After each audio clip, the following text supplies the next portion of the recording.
My name is Nora Keene. I'm 29 years old, and the last thing my mother ever said to me in public was, "Who let the help in?"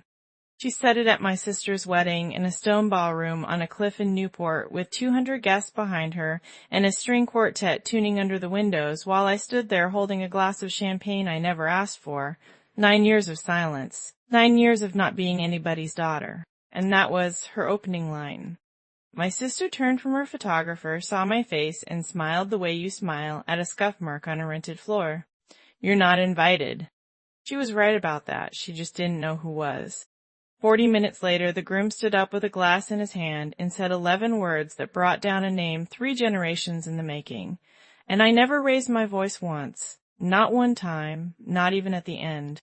But this story doesn't start in that ballroom. It starts 10 years earlier, at a dinner in a private club with green wallpaper, under a wall of framed drawings with one empty frame hanging at the bottom of it. If you're new here, this is the channel where quiet people finally tell the stories their families hoped would stay buried. If you've ever been made to feel like the smallest person at your own family's table, if you've ever had to audition for a chair you were supposedly born into, stay with me. This one is for you. Drop a comment when something in it lands and subscribe, because it takes about an hour to tell, and every piece of it matters.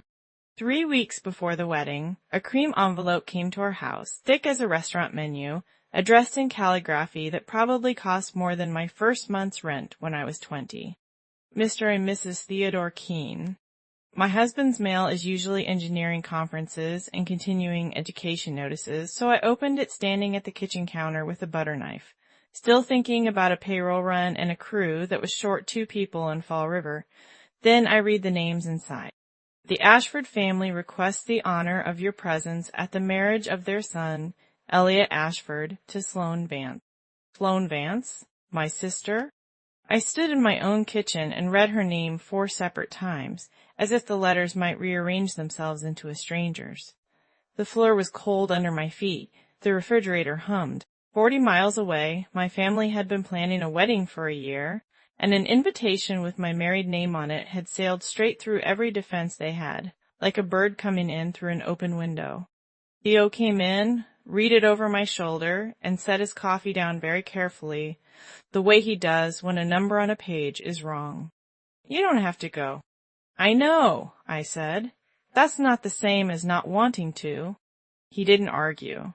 He's a structural engineer. He spends his life looking at things that appear fine and asking what's actually carrying the load. He knows the difference between a crack that needs filling and a crack that's telling you something.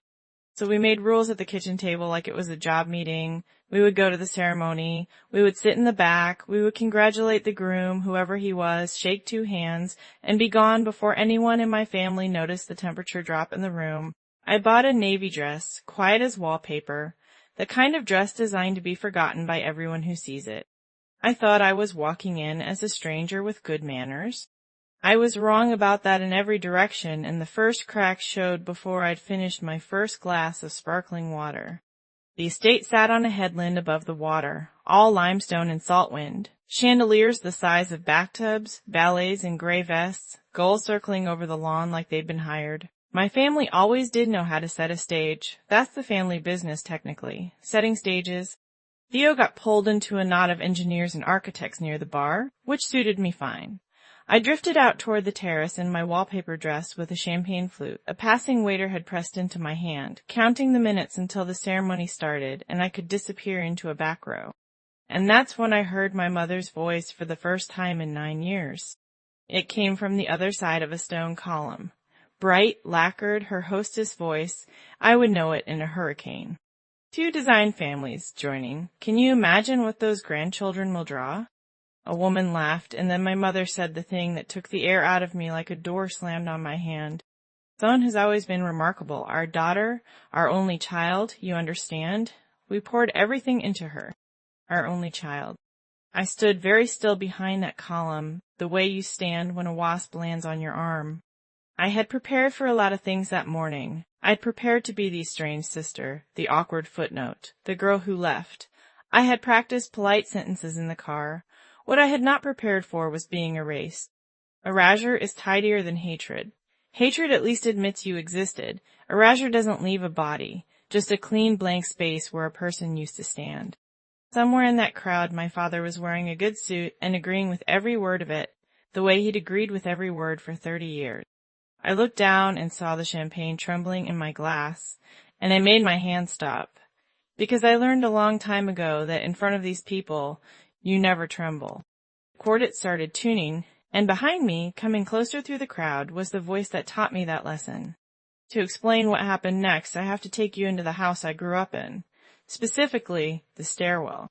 In my parents' house in Providence, there's a staircase, and along that staircase hang 12 frames, not photographs, drawings, original ink elevations, the real ones on the good paper, matted in cream and hung with a spirit level.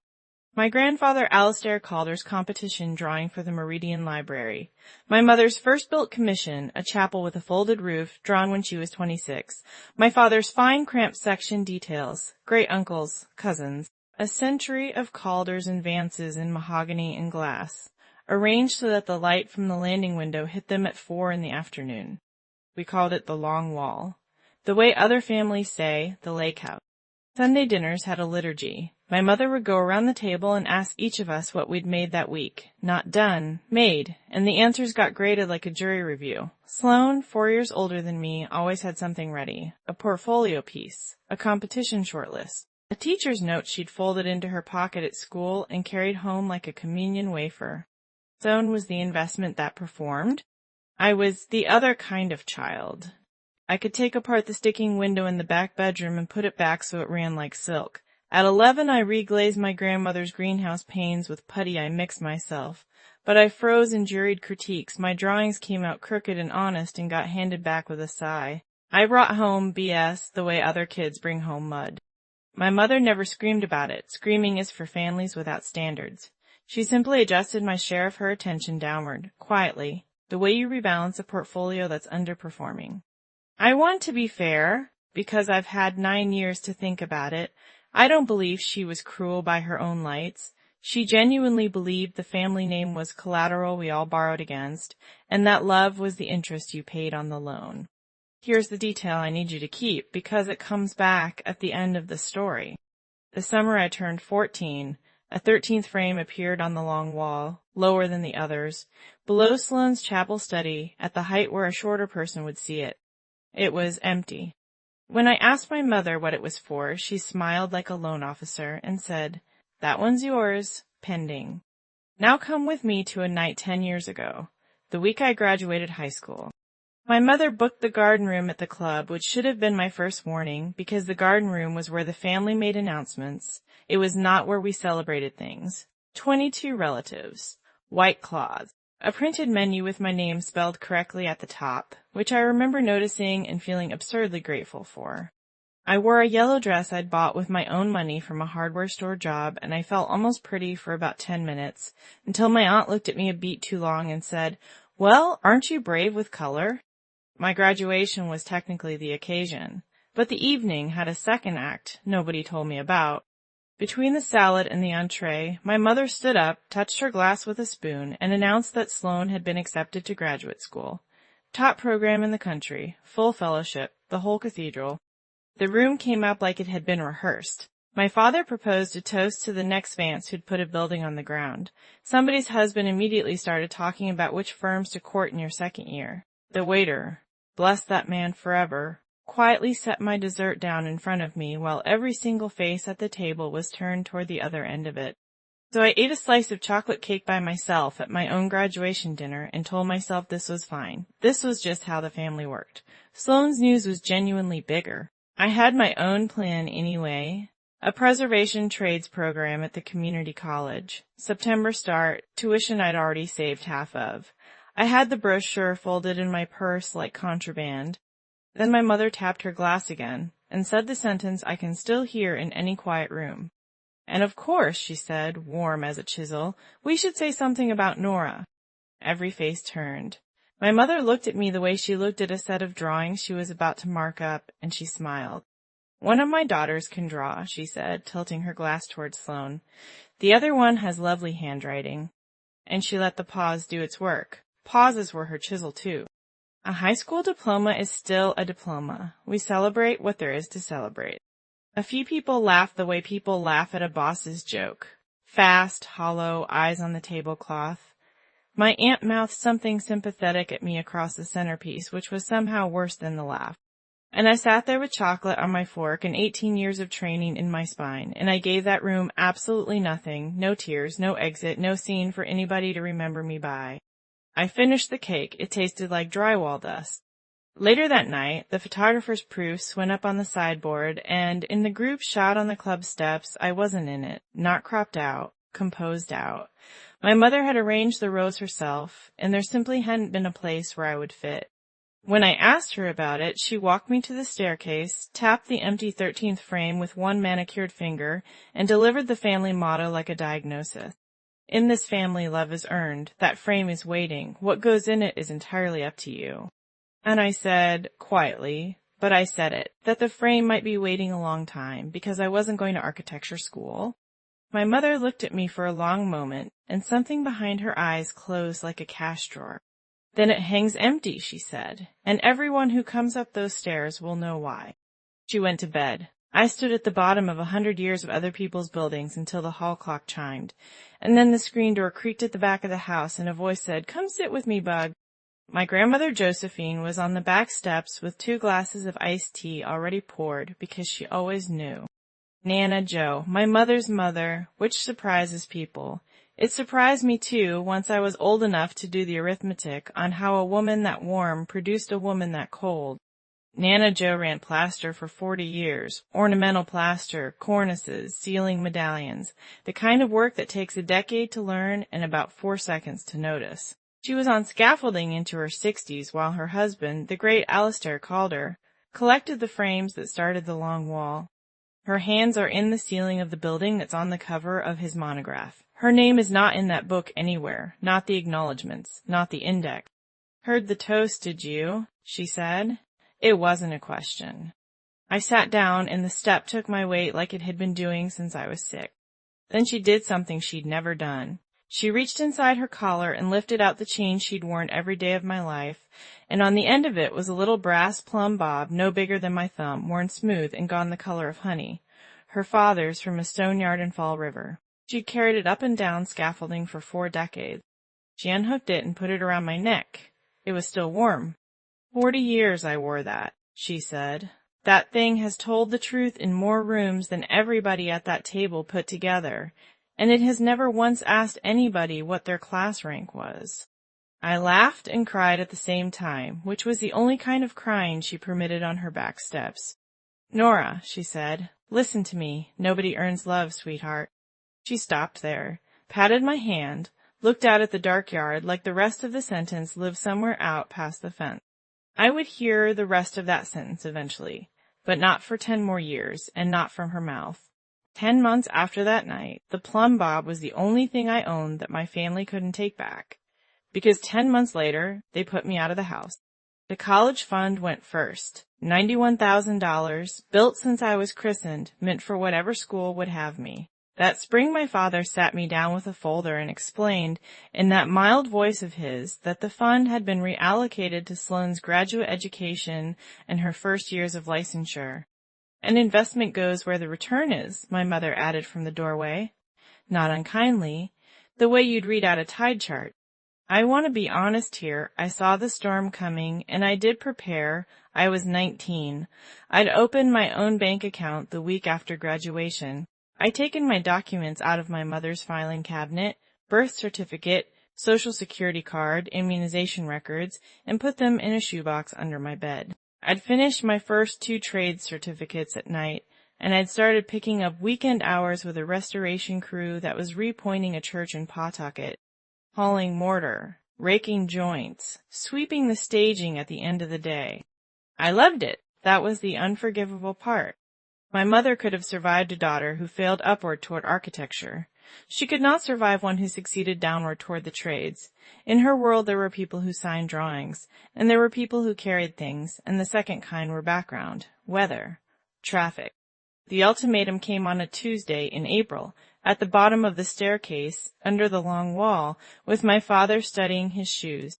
quit the crew, retake the portfolio year, apply to the programs, get back on the line, or leave. She said those words, get back on the line, like we were a family of trains. I remember being very calm because I'd rehearsed this without admitting to myself that I was rehearsing. I packed in about 40 minutes, clothes in 2 contractor bags, the shoebox of documents, a canvas bag of my own tools, and Nana Joe's plumb bob under my shirt. Nobody helped and nobody stopped me.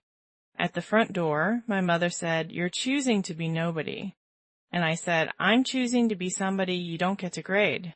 And I carried 2 contractor bags down the front walk like they were matched luggage. The porch light went off before I reached the sidewalk. I heard the click. 9 years later, that woman would stand in a limestone corridor and offer me that door back on one condition. But first she had to call me the help in front of 200 people. Which brings us back to the ballroom and the champagne I didn't ask for and my mother's opening line, "Who let the help in?" She said it low. The way people swear in an operating room or on a job site, precise, contained, meant to stay inside the work zone. Up close she looked expensive and tired. 9 years had silvered her hair and sharpened everything underneath it. Zone arrived a second later in a cloud of tulle and panic, bouquet gripped like a weapon. "You're not invited," she hissed. "Whatever this is, whatever you want, you will not do this today." I said, "Congratulations." I meant it, mostly, which annoyed her more than anything I could have engineered on purpose. Guests were starting to angle toward us the way iron filings find a magnet, and my mother felt it before I did. She was always exquisitely tuned to a room. Her whole face reorganized itself into hostess warmth mid-sentence. "Let's speak somewhere quieter," she announced, for the benefit of a couple walking past, and gestured toward a side room like she was offering me a tour of the house. The wedding coordinator materialized, sensing weather. Sloane peeled off toward her photographer with one last look that promised consequences. And I went along to the side room, calm as a Sunday, because here is what my family did not understand yet. I had spent 9 years learning exactly how much their theater could and could not do to me. They thought they were removing a problem before the Ashfords noticed. In fact, they were walking me across a ballroom that contained my husband, my life's work, and one person who knew precisely who I was. Every step they made me take was a step toward the moment the whole stage came down. The side room smelled like lilies and floor wax. My father was already in it, which told me the play had been cast before the curtain went up. Orrin Vance, 63 years old, a man who had spent 40 years writing the specifications, the fine print, the paragraphs nobody reads, the part of a building where all the real rules live, and about 10 years being fine print himself. For 9 years, I had told myself a small bedtime story about my father, that he was the gentle one, the hostage, that somewhere under the good suit he had missed me and simply lacked the equipment to say so. He looked at me now. First time since the contractor bags, and here is the whole of what he said. "There's a service stair behind the pantry. Take that. Don't make your mother repeat herself. Not how are you, not you look well, not my name." I waited for the rest. The flicker, the folded $20 bill of affection he might slip me when she wasn't looking. Nothing came, and I finally understood something it had taken me 9 years and one sentence to learn. His silence had never been a hostage's silence. It was a shareholder's. He had voted with her at every single meeting. He'd just let her read out the minutes. Something in my chest that had been propped open since I was 19 quietly closed, and it didn't even hurt the way I'd budgeted for. "No," I said. He blinked. "No?" Like the word was new to him. In that house maybe it was. "I came out this family's front door once already, carrying everything I owned in 2 bags, I said. "I'm never leaving anywhere through the back again." My phone buzzed against my hip. A text from Theo, 3 rooms away, completely oblivious, and about to become extremely relevant. "Elliot's looking for you. He wants to introduce you to his mother." The groom can wait a moment, though, because the 9 years come first, and the 9 years started with a man who couldn't hold a trowel. My first real job after they put me out was on a crew restoring a Masonic hall in Woonsocket, and the man they paired me with was named Ray Petrosian. 84 years old, master plasterer, 51 years in the trade, hands like tree roots, and a tremor that had arrived 4 years earlier and taken his work away 1 degree at a time. He couldn't run a trowel anymore. He could still see everything. So for $11 an hour, I was his hands. He'd stand under the scaffold with a coffee and talk me through it, wet the coat, feel the section. Wait, now. He taught me to read a ceiling the way a nurse reads a chart. He'd tell me the same story about his first job in 1962, 4 nights running, and I'd listen fresh every time, because for him it was fresh every time. My family would have called this carrying things. Here's what it actually was. For 8 hours a shift, I held a man's life's work in my 2 hands, and I never once dropped it. Try that with a fountain pen. He died the winter I was 22, and his family put a photograph of that ceiling on the front of the program, and I sat in the back of the church in a borrowed coat and understood something I've built everything on since. I slept in a studio over a laundromat and kept a spiral notebook of everything my company did wrong. Crews sent out short, materials ordered late, old craftsmen aged out with nobody trained behind them, homeowners left waiting by a phone that rang out. I didn't write it out of spite. I wrote it out of the same instinct that made me reglaze my grandmother's greenhouse at 11. When work is done badly, my hands itch. And I learned something in those years that the long wall never taught anybody. The architecture my family signed at the bottom of the sheet is held up day to day by people like me. Nobody's landmark outlives its architect without the crew that repoints the mortar, resets the sill, sisters the beam, and releads the window. It's a whole economy of showing up. It is invisible on purpose. And it is the only reason any of those buildings are still standing to be photographed. I was 19, then 20, then 22, putting every spare dollar into a coffee can on top of the refrigerator like a woman who'd lived through the Depression. And then, the fall I turned 23, my grandmother's phone went quiet. Nana Jo had a stroke on a Thursday in October. I found out 2 days late from her neighbor because nobody in my family called me. By then she was in a rehab facility with visiting hours and a visitor list, and the list was controlled by her healthcare proxy, my mother. I did everything a person can lawfully do. I called the front desk every morning. I sent my name in writing. I drove 90 minutes on my day off and stood at a reception counter in my work clothes with plaster dust still in the seams while a very kind woman with terrible news in her eyes checked a clipboard and said, "It's immediate family only. And I'm sorry, you're not on here." I was her granddaughter. I was also on paper, nobody, and paper was my mother's home field. I sat in my truck in that parking lot for a long time, close enough to count windows and guess which one was hers. 14 days later, Nana Jo died. I found out about the funeral from the same neighbor after it was over. There's a specific kind of quiet that comes after a grief you weren't permitted to attend. It moves into your apartment and it does not pay rent.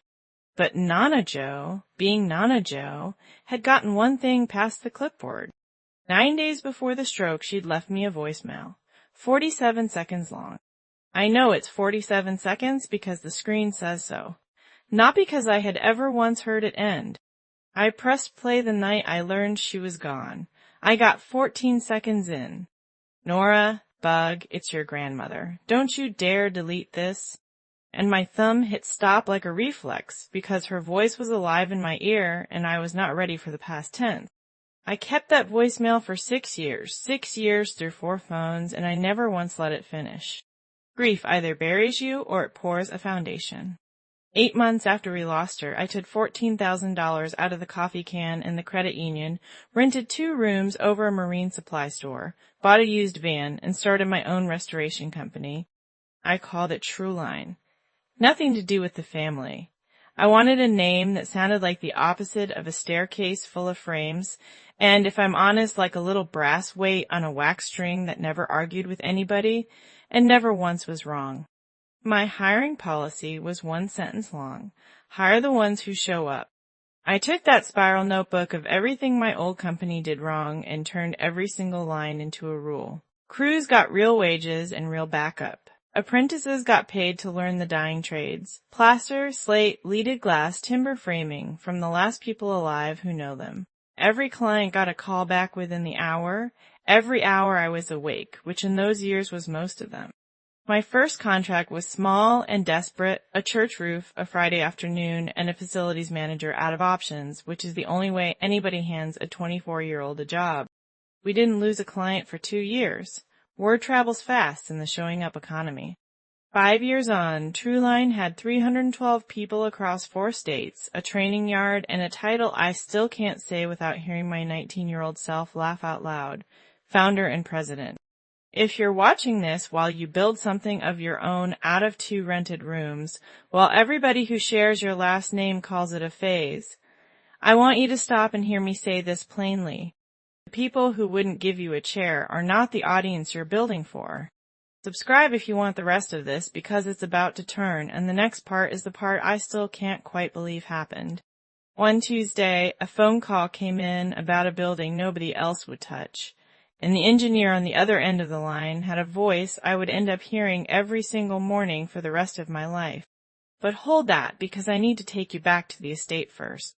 I didn't take the service stair, and I didn't go straight back into the ballroom either. I found the seawall path behind the terrace where the caterer's noise faded out into hedge and wind, and I sat down on a cold stone bench in my navy dress with my phone in my hand. You already know what file I opened. Nana, Joe, 47 seconds, saved through 4 phones, backed up in 3 places, started 100 times, finished exactly never. I pressed play. Nora, Bug, it's your grandmother. Don't you dare delete this. Her voice papery and amused, the back steps practically audible behind it. 14 seconds, right on schedule. And I need you to hear this, sweetheart, because nobody ever said it to your mother, so stop. My thumb. That coward. That loyal bodyguard. I sat there with my pulse ticking under the little brass weight at my collarbone, and her sentence cut off in the middle the way it had been cut off for 6 years, and I asked myself what I was actually doing at this wedding. I could dodge the family, slip out after the cake, keep the peace at a party I had every legal right to be at, or I could sit where my name card said I sat, in a room they had built on top of my erasure, and let whatever was true be true out loud in front of people.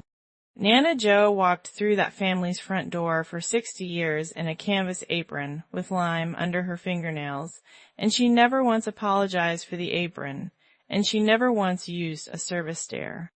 I put the phone away. I closed my hand around the plumb bob until the edges printed on my palm. Then I stood up, smoothed the wallpaper dress, and walked back toward the music. Toward the ceremony, the seating chart, and the 47 seconds I still owed my grandmother. Whatever the rest of that sentence was, I was done hearing it from behind a column. Now, the Tuesday phone call. 5 years ago, a hospital in Providence had a 19th century pavilion with a failing roof structure, a preservation covenant, and a board that had been quoted a demolition number by 3 firms. The engineer on the project got on the phone himself, which never happens, and asked whether Trueline was actually as good as its reputation or just newer than everybody else's. I said, both. He laughed once, like a door unsticking, and said, come prove it.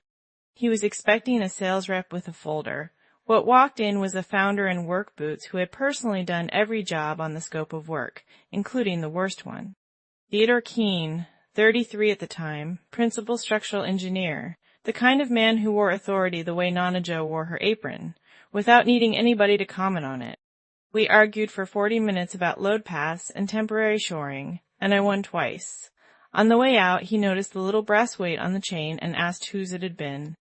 Nobody in 8 years had asked me that. Vending machine coffee turned into actual coffee, which turned into 2 years of the calmest thing that has ever happened to me. He knew all of it before he asked me to marry him. The long wall, the contractor bags. The funeral I found out about after the fact. He listened to the entire inventory in one sitting on a fire escape and then said the sentence that closed the deal. You already built a family business. The family part just showed up late. It's me. We got married at the courthouse and had a cookout in his mother's backyard when I was 26. 30 guests, Ray Petrosian's granddaughter played fiddle. Somebody's dog ate an entire tray of cornbread.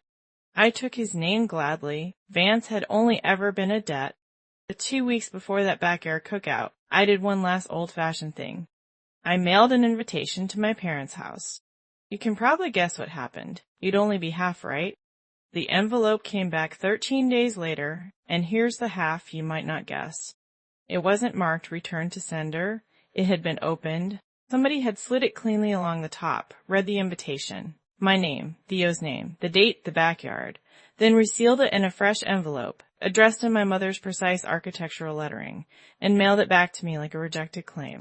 On the back of my own invitation, in blue ink, one line, "Don't embarrass yourself." I stood at that mailbox so long the neighbor's sprinkler cycled twice. Theo came out and found me there and read it, and I watched a man who spends his life calculating exactly how much force a thing can take before it fails go very, very still. "We could just be happy," he said eventually. "It's excellent revenge." I laughed, and I married him, and I was happy. I want that in the record. But I also kept the envelope. It went in a cedar box with the original chain from the plumb bob. And every December after that, I still mailed my parents a Christmas card, plain ones, no photograph, signed just Nora. Never answered, never returned, just swallowed by the same mailbox that had spat my wedding back at me. Theo never told me to stop. He just watched me address it each year with the expression he wears reading a report he doesn't like. I told myself the cards were closure. Have it, postage stamp charity. The truth is simpler, and I can say it now. Some part of me was still standing at the bottom of that staircase, holding my work up toward an empty frame, waiting for somebody to hang it. That part of me RSVP'd yes to my sister's wedding before the rest of me had finished reading the invitation. And that part of me was about to get its answer, the final one, from 3 people at once, in front of 200 witnesses, on the most expensive stage my family ever built. One more piece, and then every domino in this story is standing. 3 years ago, the Newport Preservation Trust came to Trueline with a proposal. They wanted to start a craft fellowship, take young architects out of the office and put them on scaffolding for a year, hands in the plaster, so that the people drawing these buildings would understand what they were actually asking of the people who build them. They needed a founding endowment. The board assumed I'd negotiate the naming. That's what founders buy. Everybody knows that. I had exactly one condition, and it wasn't my name. It would be called the Josephine Calder Fellowship, after a woman who ran plaster for 40 years and never got her name on a single drawing, in a single book, on a single wall. And my own name would appear nowhere, not the press release, not the plaque, not the annual dinner. The trust listed me as an anonymous donor, and Theo signed alongside me as a technical advisor, and the development office thought I was being modest. Theo knew better. He signed anyway. I told myself it was privacy. Standing where I stand now, I'll tell you the truer thing. I was still assembling a case file for a jury that was never going to convene. Some invisible day, in some invisible courtroom, my family would finally see all of it laid out. The company, the training yard, the 300 people, Nana Joe's name carved into a real institution, and they would understand what they threw out, and they would come to me. Quiet auditioning is still auditioning. I just did mine anonymously, which let me call it dignity. The first Josephine Calder Fellow was selected that spring out of 60 applicants, a young architect with good hands and better manners, the kind of person who learns the name of every man on the crew in the first week. He wrote a thank you letter through the trust to a donor whose name he did not know. His name was Elliot Ashford. I paid for a stranger's future and told nobody. And this spring, that stranger sent me an invitation to his wedding, because that stranger was marrying my sister. The ceremony itself was beautiful, the way hotel lobbies are beautiful. I sat in the last row of white chairs with Theo's hand over mine and watched my sister marry a man I had accidentally helped create. Someone looked genuinely lovely. I'll give the record that much, and she delivered her vows the way she used to deliver a jury presentation. Flawless, timed, slightly laminated, she promised him honesty in all things, and 200 people sighed, and my water went down the wrong way. It was during the recessional that my professional brain, the one that walks a building and immediately starts listing what's missing, started auditing this wedding the same way. Item. The bride was supposedly an architect about to open her own studio, and yet in a garden absolutely stuffed with design professionals, not one guest on her side was introduced as a colleague, not one former classmate, not one project partner. Item. The studio was opening on Thames Street this fall. I heard that twice while eavesdropping, and nobody could name the block. Item. My mother steered every conversation about Sloane's career backward into her school years, the way you steer house geese away from the room with the water stain. Item. Whenever anybody asks Sloane a direct technical question, and architects at weddings ask constantly, it's practically a greeting. My mother materialized like security and answered for her, charmingly, every single time. Any one of those is nothing. A pattern of them is a set of drawings with sheets missing. And I had spent 9 years learning that when this family curates a story that carefully, somebody is bleeding under the gown. I didn't know what yet. I want that in the record, too. Walking into that reception, I still knew nothing for certain. Then we found our table. Table 2. Groom's side, family adjacent, engraved place cards. Mr. and Mrs. Theodore Keene. And across the ballroom, my mother picked up the seating chart. I watched my mother read that seating chart the way you'd watch someone find a lump. Her finger went down the calligraphy, stopped at table 2, and for about half a second, and I will treasure this half second into old age, Corinne Vance lost control of her own face. Table 2 was sacred geography, groom's honored guests, close enough to the head table to share a bread basket. You do not seat strangers there, and you certainly do not seat the help. She looked from the chart to me, then to Theo, measuring him now, the good suit, the way he stood, the stream of trust board members and engineers who kept stopping by our table to shake his hand, and then, alarmingly, mine. And I could see the machinery grinding behind her eyes. She didn't know who Keene was? That was the delicious, terrifying center of the whole thing. For 9 years she had not wondered about me even once, not enough to type my name into a search bar. And now the answer was sitting at table 2, under engraved calligraphy, and she couldn't ask a single person in that room without revealing that she didn't know. Sloane was faster. Brides always know their own seating chart. I watched her cross the parquet in that enormous dress, lean over the place cards, and go the color of the tablecloth. She looked at me. Then at the head table, where Elliot was laughing with his groomsmen, then back at me, and her lips shaped one silent word that I'll let you imagine. My mother appeared at her elbow, and the two of them held a summit behind a floral arrangement, all smiles for the room, hissing like a kettle up close. They had a problem with no playbook. They could not remove me without explaining me. And while they conferred, a silver-haired woman in blue silk was already crossing the floor toward table 2 with her hand out. The groom's mother. Nora Keene, said Helen Ashford, Dean of the School of Architecture, 30 years on the licensing board, mother of the groom, in the tone that women of consequence use for each other. Finally, Elliot talks about Trueline like it's a graduate program. Up close she had smart eyes and a jaw you'd want on your side in a budget meeting. I liked her immediately, which complicated everything. We talked for a minute about the apprenticeship shortage. She was one of the few people at her level who actually understood what happens to a building after the ribbon cutting. And then she tilted her head with real innocent curiosity and asked the question, "So how do you know our Sloane?" Understand what was being handed to me. One honest sentence. She's my sister. Ask her why you've never heard of me. And I could have detonated the marriage, the merger, my mother's entire cathedral, right there between the salad course and the band's first set, with the groom's own mother holding the plunger. 9 years of contractor bags and returned envelopes leaned in to watch what I'd do. I took a breath, and I chose the smallest true thing in the room. We grew up in the same town, I said. Small world, said Helen Ashford pleasantly. But she'd spent 30 years reading people across a table, and I watched one eyebrow file something away, maybe the pause before my answer, maybe the fact that across the ballroom the mother of the bride was watching us like an air traffic controller with 2 planes converging on the same runway.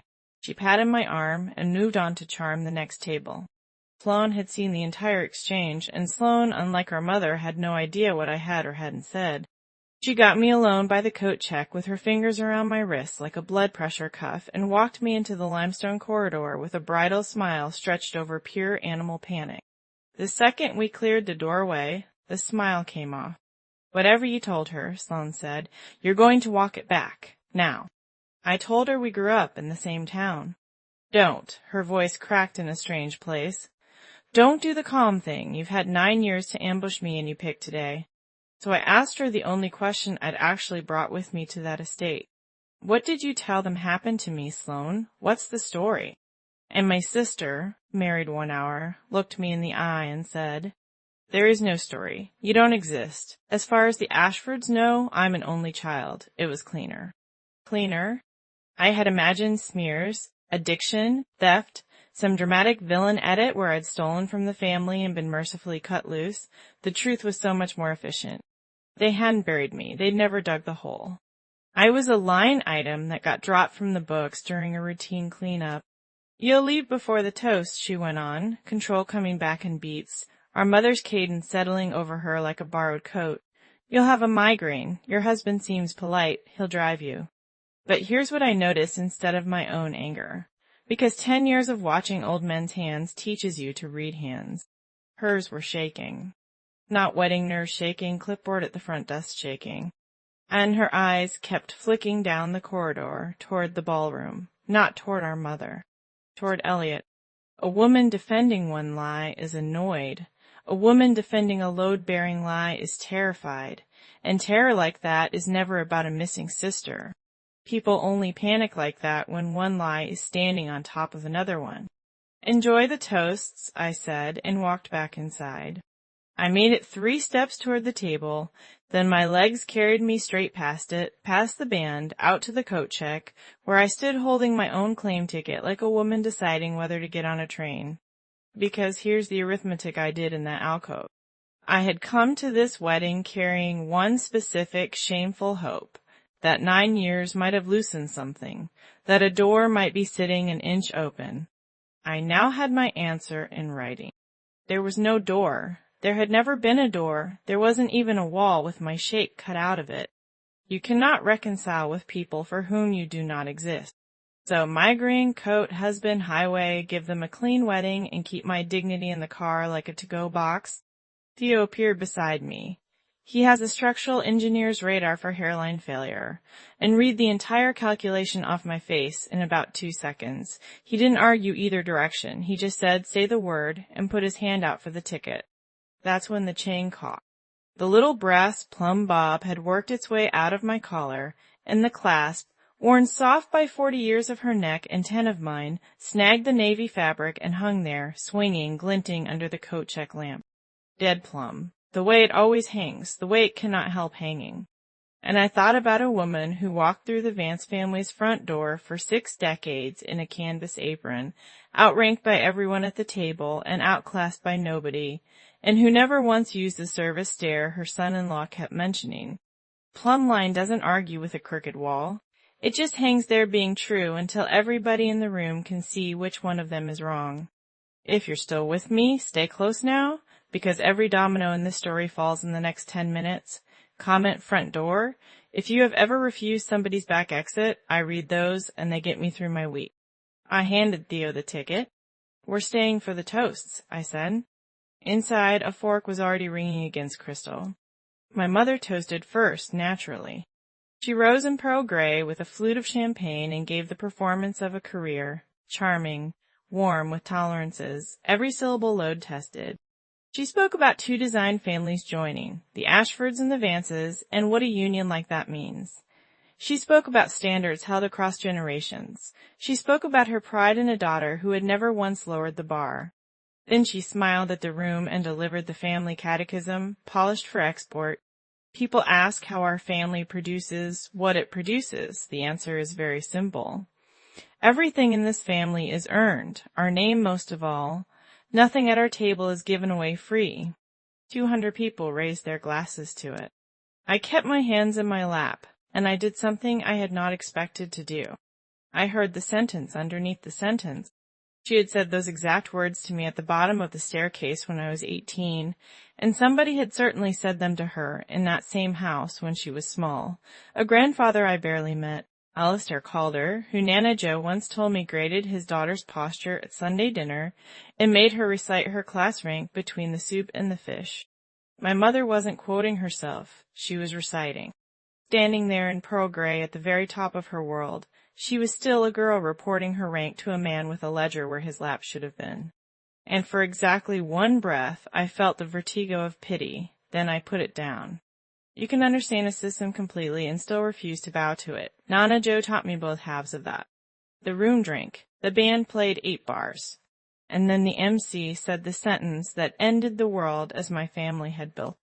And now a few words from the groom. Elliot Ashford stood up holding note cards. He gave the kind of toast that reminds you some people are just plain good, and that good people are the single most dangerous thing you can invite to a performance. He thanked his parents, he thanked his bride, glowing at his elbow, and then he set the cards down and went off script, because he wanted, he said, to thank the 2 people who made him the architect standing there tonight. The first is my mentor. He taught me that a building is mostly showing up and then showing up again the next day when it rains. Theo Keene, table 2. Applause. And every Vance head in that ballroom rotated toward our table like gun turrets. My mother's glass stopped an inch below her mouth and did not move again. The second, Elliot said, I only get to thank because she is finally in a room with me. I felt Theo's hand find mine under the tablecloth. I spent a year on scaffolding on a fellowship that paid my salary, my materials, all of it. It's named after a plasterer, a woman who ran ornamental work for 40 years and never got her name on one drawing, in one book, on one wall, the Josephine Calder Fellowship. There was a small sound from the head table, a very small one. My mother had put her glass down.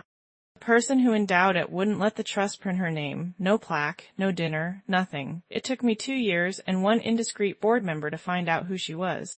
He smiled. The open, best man smile of a man giving someone their due with absolutely no earthly idea what he was standing on. She started a company out of 2 rooms at 24.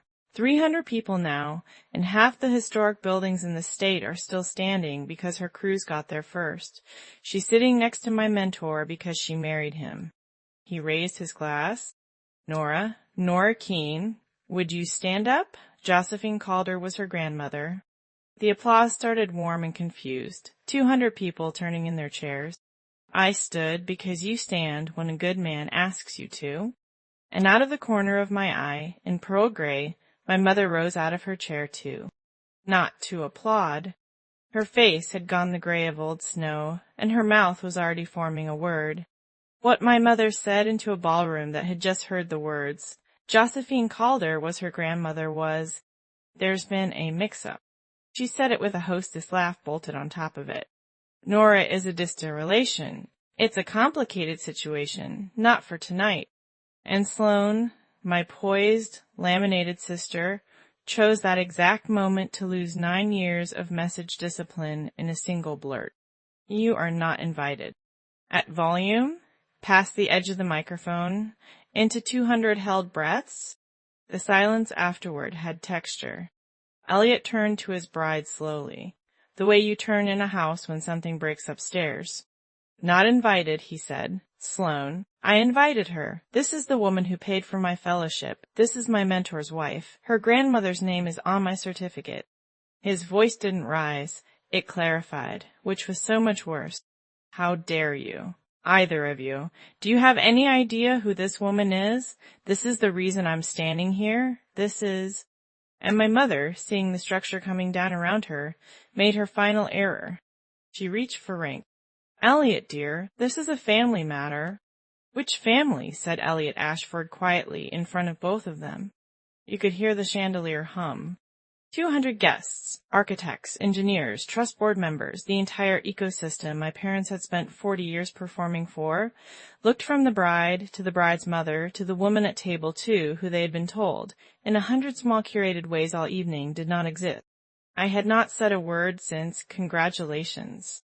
I stood there with my hand resting on a little brass weight at my collarbone and let the arithmetic happen on other people's faces. It was Helen Ashford who finished it. She rose from the head table without hurrying, blue silk and 30 years of chairing difficult meetings, and she looked at my sister with the stillness of a diagnosis arriving. Sloane, she said, you told us you were an only child. Nobody answered her. That was the answer. Sloane stood in her enormous dress with her bouquet hand empty, opening and closing her mouth. And my mother executed the last maneuver in the playbook, the pivot to intimacy. She crossed to me through the frozen tables, took my forearm with both hands like we did this every Sunday, and said, at a volume calibrated to reach exactly the first 3 rows, "Nora, darling, we'll discuss family matters privately. This is a wedding." Darling. 9 years, a returned invitation, a clipboard with my name missing while my grandmother died 90 minutes up the highway, and I had graduated to darling in under a minute because now there were witnesses worth performing for. And looking at her, this brilliant, exhausted woman holding my arm like a stair rail, I felt the strangest thing rise up in me. Not rage, recognition. She still believed the story could be managed. She had no idea the manuscript had already left the building. So I smiled at my mother the way you smile at someone on a train talking loudly about a stop they've already passed. And I said it gently, once, loud enough for the first 3 rows and the microphone she'd forgotten was live behind her. "You have no idea, do you?" She blinked. "About what?" "About anything after April," I said, and I lifted her hands off my arm the way I used to lift Ray Petrosian's off a trowel he couldn't hold anymore. Firmly, kindly, without negotiation. I did not list my company. I did not say the word president, or 300 employees, or the endowment figure. The resume was the one weapon I had sworn never to reach for in front of these people. Because the second I argue my worth, I'm 19 again at the bottom of that staircase, holding my papers up toward an empty frame. Instead, I turned to Helen Ashford and said, "Excuse me a moment, this dress needs some air." And I walked toward the terrace doors with my spine absolutely straight, and my mother followed me. She caught me in the limestone corridor between the ballroom and the terrace, where the band came through the wall like weather. And here my mother did the only genuinely surprising thing she'd done in 9 years. She dropped the performance. No audience, no lacquer, just a 60-year-old woman in pearl gray with her back against limestone, breathing like the air had gotten expensive. "All right," she said, "here is what happens now. You come back inside. You tell the Ashfords we've always been close, quiet, private, but close. The fellowship was a family project. We'll say your father advised on it." She swallowed. "And then you come home, Nora. Thanksgiving, Christmas, Sundays, all of it." And then her voice actually caught for the first time in my life. "The frame gets filled. You finally earned your place." There it was. Not a door left ajar. A door thrown all the way open, with everything I wanted at 19 laid out inside it like a table set for one. All I had to do was carry a single lie across the threshold. And lying was the family business. They'd trained me for it my entire childhood. I'd simply refused the apprenticeship. I looked down at her hands, while I let the offer hang there in the corridor. They were trembling. That fine, relentless tremor she'd kept hidden all evening under crossed arms and a champagne flute.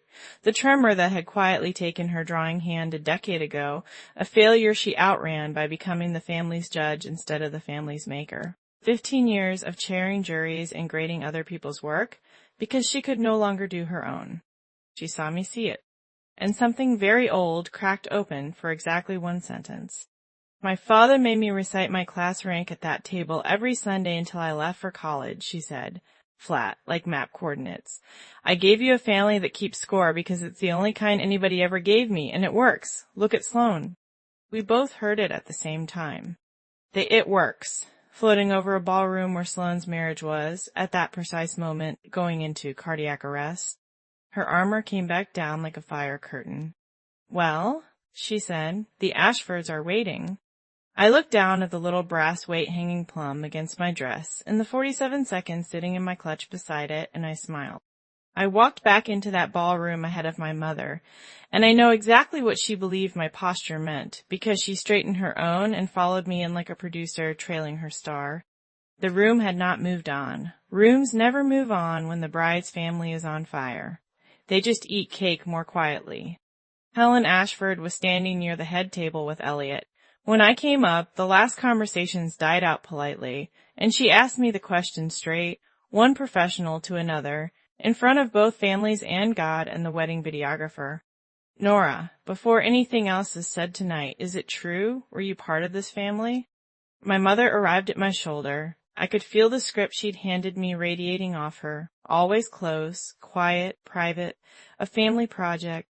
One sentence, and the door stood open behind me with the holidays inside it, and I heard Nana Jo on the back steps clear as the night she said it. Nobody earns love, sweetheart. And I finally understood the assignment of my entire adult life. It was never to win the argument. It was to leave the courtroom. Here's everything I'll say at a wedding, I said to Helen, but really to all 200 of them. I was born a Vance. When I was 19, I was told that in this family, love is earned, so I stopped earning. I haven't spoken to them in 9 years. Then I looked at the groom. Elliot, you married someone tonight. I hope you'll ask her gently for the rest. It isn't mine to tell. That last line cost me more than anything else in this story. Because I had the rest. I'd read my sister shaking hands in that corridor. One sentence of speculation from me and her entire laminated life would have been opened up on the table like a set of as-built drawings. Every night shift year of me wanted to. I left it. It was hers to drop. And mercy, it turns out, is the only kind of revenge that leaves your own hands clean. Then I turned to my mother, whose face was doing something geological, and gave her the answer to her offer. No, I said, the frame stays empty. I built my own wall. I took Theo's arm. I nodded to Elliot. I thanked Helen Ashford for a beautiful ceremony. And I walked out of my sister's wedding through the front doors, down the center of the aisle, at the speed of a woman, with nowhere left she needed to be admitted. See which one of them is wrong, so you hang true, and let them look. Behind us, just before the doors swung shut, I heard a single champagne glass hit the parquet. We did not drive off dramatically. The valet line was 7 cars deep, and dynasties fall on a schedule of their own. So we walked out past the lit fountain to the far end of the terrace, where the lawn drops away to the water, and stood in the cold spring dark with the party glowing gold behind the glass. And my hands started to shake. The honest kind? The kind you've earned?